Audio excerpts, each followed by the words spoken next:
तो दोस्तों finally Israel का गेम ओवर यहां पर होने वाला है। कुछ दिन पहले खबर आई थी, आपको याद होगा कि इजराइल का बारूद असला खत्म हो चुका है वॉर के बीच में। उसके बाद अब ये खबर सामने आई है कि इजराइल के सोल्जर्स खत्म होते चले जा रहे हैं। एंड ये बात कोई मीडिया या फिर ईरान के लोग नहीं कह रहे, ये खुद आईडीएफ के चीफ यहां पर बता रहे हैं। मेरे को तो ये समझ में नहीं आ रहा कि ये लोग वॉर लड़ने आए थे या फिर अपने आप को रोस्ट करवाने के लिए यहां पर आए थे। डोनाल्ड ट्रंप कह रहे हैं रोज रोज कि हमने ईरान में सब लोगों को खत्म कर दिया, कहीं वो इजराइल के बारे में बात तो नहीं कर रहे। बात करेंगे इसके बारे में। आईडीएफ के चीफ ने 10 रेड फ्लैग्स यहां पर रेज करे हैं, सबके बारे में आगे चल के बात करेंगे। एंड साथ में डोनाल्ड ट्रंप, आपको याद है ना, अल्टीमेटम दिया था 48 आवर्स का, उसके बाद बढ़ाकर 5 दिन कर दिया था। अब उसी अल्टीमेटम को 10 दिन के लिए और बढ़ा दिया है, धीरे धीरे करके 20 दिन और 6 महीने वॉर ही खत्म कर देंगे ऐसे करके। देखो पूरी दुनिया को ये बात समझ में आ रही कि डोनाल्ड ट्रंप की हालत खस्ता है, लेकिन वॉर खत्म करने का तरीका थोड़ा सा कैजुअल है यहाँ पे। इसके बारे में भी आगे चल के बात करेंगे, लेकिन सबसे पहले शुरुआत करना चाहता हूँ boots on grounds. Donald Trump काफी दिन से धमकी दे रहे थे कि भैया अपनी आर्मी भेजूंगा सोल्जर्स, एंड उसके बाद मैं ईरान को पूरी तरीके से हथियार लूंगा। इसका जवाब ईरान कैसे दे रहा है आपको दिखाना चाहता हूं। 82nd वेव ऑफ मिसाइल्स यहां पर दागी गए। मिसाइल के ऊपर बूट्स ऑन ग्राउंड्स के पोस्टर यहां पर लगाए जा रहे हैं। एंटर ईरान 3 लोग घुसेंगे, एग्जिट ईरान में सिर्फ 2 ही लोग वापस यहां से निकलेंगे। एंड मिसाइल के ऊपर बकायदा पोस्टर लगाया जा रहा है बूट्स ऑन ग्राउंड्स का। डोनाल्ड ट्रंप के सारे हथकंडे यहां पर फेल हो चुके हैं।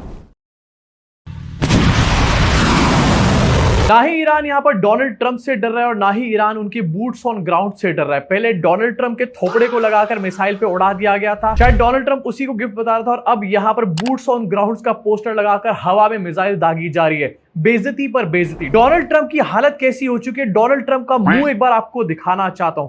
देखो जरा अपने स्क्रीन पे एक बार, क्या ये आदमी कहीं से भी आपको एक सुपर पावर का प्रेसिडेंट लग रहा है? इनफैक्ट जिसकी हालत प्रेस कॉन्फ्रेंस में इतनी पतली हो चुकी हो, वो वॉर में क्या कर रहा होगा यहाँ पर? अबे अमेरिकन किसको चूज कर लिया तुमने? तुमसे अच्छे तो यहाँ पर भक्त हैं। But on a serious note, यहाँ पर और भी मिसाइल्स दागी जा रही है एंड इंडिया को थैंक यू बोला जा रहा है। आपकी स्क्रीन के ऊपर 83rd वेव ऑफ मिसाइल जो यहाँ पर दागी गई, उसमें लिखा गया thank you German people, thank you people of India. अब यूजुअली जो मैसेजेस हैं ये फारसी में यहाँ पर लिखे जाते हैं मिसाइल के ऊपर, लेकिन इंग्लिश में मैसेज इसलिए लिखे जा रहे हैं जिससे कि पूरे वर्ल्ड को पता चले कि ईरान इंडिया के लोगों को थैंक यू बोल रहा है। और फाइनली यार कहीं तो यहाँ पर डंका बज रहा है हमारा। एंड एक्चुअली में इंडियंस ने दिल खोल के ईरान को सपोर्ट किया। अलग अलग इंडिया के कोनों से ईरान के लिए हेल्प भेजी जा रही है। लद्दाख से इनफैक्ट रिसेंटली फोटोज सामने आई, कैश, ज्वेलरी, सब लोग यहां पर कंट्रीब्यूट कर रहे हैं और ईरान को भेजने का काम कर रहे हैं। ये काफी कुछ बताता है कि इंडिया के लोगों के दिल में ईरान के लिए कितना ज्यादा प्यार है। लेकिन फिर भी कुछ लोग यहां पर ईरान को गालियां दे रहे थे वॉर स्टार्टिंग के टाइम पर, इनफैक्ट अभी भी दे रहे हैं। अब मैंने आपको दिखाया किस तरीके से वेव ऑफ अटैक अभी भी कंटिन्यूड है। इसके अलावा आपको दिखाना चाहता हूं इजराइल में अभी भी डैमेज देखने को मिल रहा है अलग अलग एरियाज में। लेकिन इसी के बीच में डोनाल्ड ट्रंप की जो डेडलाइन है, जो 48 आवर्स थी एक टाइम पर, वो अब पोस्टपोन होकर 15 दिन हो चुकी है टोटल मिला करके। और डोनाल्ड ट्रंप का कहना है as per Iranian government request. अबे इसको रिक्वेस्ट नहीं कहते, इसको कहते तुम्हारी फटी पड़ी है बुरी तरीके से। Please let this statement serve to repeat that I am pausing the period of energy plant destruction by 10 days to Monday April 6, 2026 at 8 PM eastern time. और अब पूरा वर्ल्ड इस बात को भी समझ चुका है कि डोनाल्ड ट्रंप ने जो 6 अप्रैल की डेडलाइन यहां पर सेट करी है,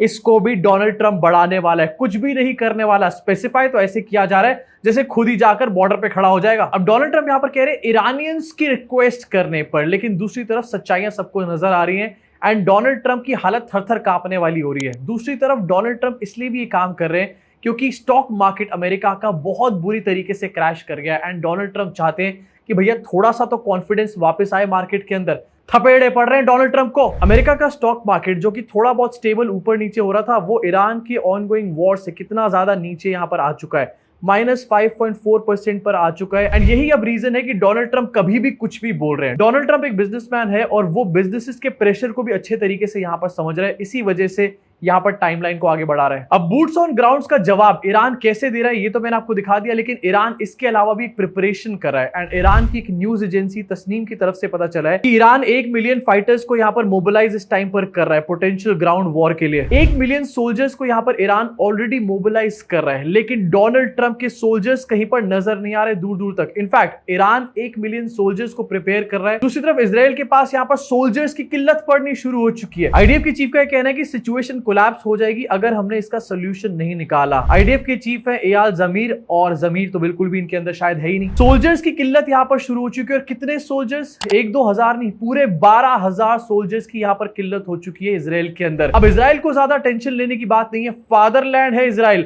और हमारे पास कुछ ऐसे लोग हैं जो 3 दिन में आर्मी खड़ी कर देते हैं, भेजो उनको वहां पे। एयाल जमीर का यहाँ पर ये कहना है कोलैप्स हो सकती है सिचुएशन अगर मैन पावर की शॉर्टेज पूरी यहाँ पर नहीं हुई। ये सारी बातें इन्होंने सिक्योरिटी कैबिनेट मीटिंग में करी हैं, और 10 रेड फ्लैग भी इन्होंने यहाँ पर रेज करे हैं। साथ ही इनका यहाँ पर ये भी कहना है कि जल्दी अगर मैन पावर को पूरा नहीं किया गया मिलिट्री के अंदर तो डेली ऑपरेशंस में भी प्रॉब्लम होनी शुरू हो जाएगी। डेली ऑपरेशंस पता है क्या होते हैं कि आर्मी की लॉजिस्टिक्स करना, आर्मी को खाना प्रोवाइड कराना, इन सब चीजों में भी प्रॉब्लम्स हो जाएंगी। अब अगर पूरी दुनिया में सबसे बड़ा फेकड़बाज और जुमलेबाज कोई है ना तो वो मोदी जी नहीं है, वो नेतन्याहू है। ऐसा दिखाया था कि भैया मैं तो खत्म करके रख दूंगा ईरान को, एंड इसके पास तो बंदे ही नहीं है। एयाल जमीर ने डिमांड करी है नए कॉन्स्क्रिप्शन लॉ की, रिवर्स ड्यूटी लॉ और मैंडेटरी सर्विस को एक्सटेंड करने की बात भी यहाँ पर करी है। इसके लिए लॉ बनाने की बात कर रहे हैं एयाल जमीर। इजराइल के अंदर मिलिट्री को सर्व करना मैंडेटरी चीज होती है सारे युवाओं के लिए, एंड उसके ड्यूरेशन को यहाँ पर बढ़ाने के लिए नए लॉ लाने की बात करी जा रही है। इनफैक्ट इकोनॉमिक टाइम्स की इस न्यूज रिपोर्ट में यह भी बताया गया है कि 80,000 ultra Orthodox young main eligible हैं आर्मी में भर्ती होने के लिए,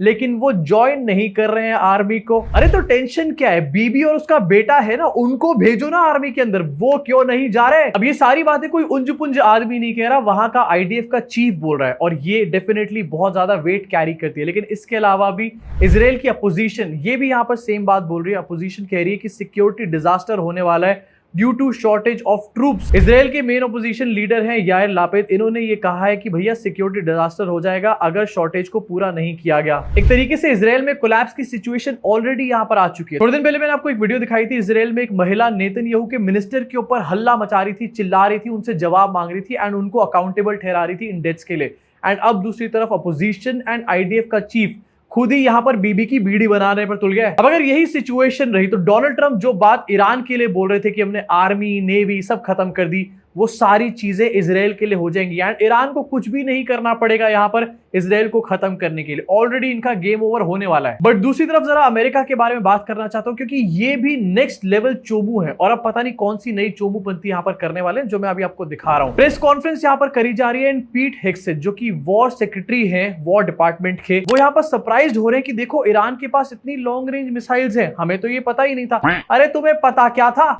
For years, they told the world that their missiles could only range 2 kilometers. Surprise. Yet again, Iran lied. बहुत सालों तक ईरान कहता रहा कि हमारे पास मिसाइल सिर्फ 2 किलोमीटर की रेंज वाली हैं। 2 किलोमीटर नहीं, 2000 किलोमीटर बोला गया था। अबे 2 किलोमीटर की कौन सी रेंज वाली मिसाइल होती है? अब्बा डब्बा जब्बा सिर्फ इंडिया में नहीं हो रही है नेताओं की, ये अमेरिका में भी हो रही है। और पीट हेग्सेथ जिनके कहने पर डोनाल्ड ट्रंप ने वॉर करी, वो सरप्राइज है कि ईरान के पास लॉन्ग रेंज मिसाइल्स हैं। अब जरा खुद सोचो, ये अमेरिका के वॉर डिपार्टमेंट के सेक्रेटरी हैं जिनको ईरान के बारे में ये सब डिटेल्स नहीं पता थी, एंड इन्होंने ईरान के साथ वॉर शुरू कर दी। आगे आने वाले टाइम में अमेरिका के लोगों तुम्हारी ऐसी की तैसी होने वाली है। चलो यार, काफी सारी यहाँ पर नेगेटिव बातें हो गई, जरा कुछ पॉजिटिव बात भी कर लेते हैं। पॉजिटिव न्यूज यहाँ पर यह है कि अब dollar bill pay Donald Trump का सिग्नेचर होने वाला है। यस, जो काम मोदी जी पिछले 12 साल से नहीं कर पाए, वो डोनाल्ड ट्रंप ने 1 साल के अंदर अंदर करके रख दिया है। ट्रेजरी डिपार्टमेंट ने यह बताया कि डोनाल्ड ट्रंप का सिग्नेचर यहाँ पर अब किया जाएगा डॉलर बिल के ऊपर। और सिर्फ सिग्नेचर क्यों यार, फोटो लगाओ यहाँ पर। अब ट्रेजरी डिपार्टमेंट का यह कहना है कि ये जो नए डॉलर बिल्स हैं ये इस साल के एंड तक छप करके मार्केट में आ जाएंगे। एंड ये क्यों किया जा रहा है? क्योंकि अमेरिका की 250th एनिवर्सरी है, और ये अमेरिका को तोहफा दिया जा रहा है। ये अमेरिका को तोहफा तो नहीं लग रहा, डोनाल्ड ट्रंप को डेफिनेटली लग रहा है। हम यहां पर फालतू में मोदी जी के ऊपर इल्जाम लगाते हैं कि मोदी जी हेडलाइंस को डाइवर्ट करते रहते हैं, देश को इधर उधर घुमाते रहते हैं। अमेरिका का राष्ट्रपति भी सेम चीज कर रहा है। वॉर के बीचों बीच घुटने पर आ चुके हैं डोनाल्ड ट्रंप, रेंग रहे हैं बुरी तरीके से ईरान के सामने, एंड इसके बीच में अपनी पॉपुलैरिटी को बना के रखने के लिए, क्योंकि इनकी अप्रूवल रेटिंग्स गिर रही थी, तो ये डॉलर बिल पे अपना साइन करने वाले हैं। साफ दिखाई दे रहा है कि जनता को मूर्ख बनाने की कोशिश करी जा रही है, लेकिन वहां पर गोदी मीडिया नहीं है ना, तो जनता मूर्ख ज्यादा बन नहीं पाती है यहाँ की तरह। इसी के साथ कुछ और नया ड्रामा यहाँ पर शुरू हो चुका है, एंड कल रात को व्हाइट हाउस से कुछ इस तरीके की फोटोज यहाँ पर डाली जा रही है, pixelated photos and videos. In fact सबसे पहले एक वीडियो डाली गई जिसमें पिक्सेलेटेड डोनाल्ड ट्रंप थे, और बाद में कुछ बातें भी यहाँ पर करी जा रही थी, लेकिन उसके तुरंत बाद उसको डिलीट कर दिया गया। उसके बाद से व्हाइट हाउस के ऑफिशियल हैंडल से बार बार ये पिक्सेलेटेड फोटोज डाली जा रही है, और कोई बड़े अनाउंसमेंट की यहाँ पर बात करी जा रही है। क्या करने वाला है अब ये बुढ़ा?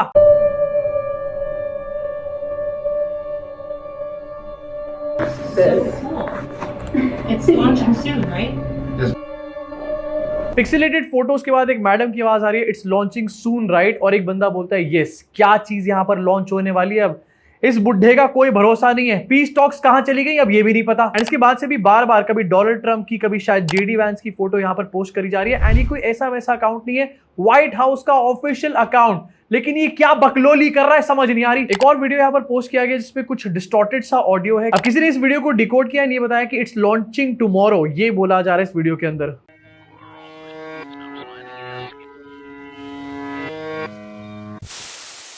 पूरे वर्ल्ड को एक इमरजेंसी सिचुएशन की तरफ धकेल के, लोगों की जान लेके, मासूम बच्चों की एलिमेंट्री स्कूल में जान लेकर के उनके ऊपर मिसाइल गिरा करके ये फालतू की बकलोली डोनाल्ड ट्रंप और उसका व्हाइट हाउस यहां पर कर रहा है। तालियां हो जाएं ऐसे गधे को राष्ट्रपति बनाने के लिए। अभी के लिए दोस्तों इस वीडियो में सिर्फ इतना ही। जाते जाते आपको यह भी बताना चाहता हूं कि हमारे देश की सरकार ने एक्साइज ड्यूटी पेट्रोल और डीजल पे कम कर दी है, स्लैश करके 3 रुपए कर दिए पेट्रोल पे और डीजल पे 0 कर दिए। अब ये इसलिए किया गया क्योंकि ऑयल के इंटरनेशनल मार्केट में प्राइसेस बढ़ रहे हैं। लेकिन यहां पर एक्साइज ड्यूटी लीक क्यों जा रही थी पहले इन द फर्स्ट प्लेस? 13 रुपए 10 रुपए जनता को लूटने का अच्छा कार्यक्रम यहां पर चल रहा था। अब चलो जनता से पैसे ले रहे थे, लेकिन कर क्या रहे थे उसके रिटर्न? अभी एक्साइज ड्यूटी कम इसलिए भी करी गई क्योंकि 9 तारीख से इलेक्शन शुरू होने वाले, एंड मोदी जी इलेक्शन के आसपास तो कुछ भी करके दे देंगे जनता को। आपका इसके बारे में क्या सोचना है नीचे कमेंट सेक्शन में अपनी भड़ास निकालना। और इजराइल के इस चोमू बने के बारे में आपका क्या सोचना है? भाई भर के भड़ास निकालो। भाई नेतन्याहू और ट्रंप से बड़ा गधा मैंने देखा नहीं आज तक दुनिया में। आपका क्या सोचना है बताना जरूर, और सब्सक्राइब करके बेल आइकन दबा दो। किस बात की वेट कर रहे हो?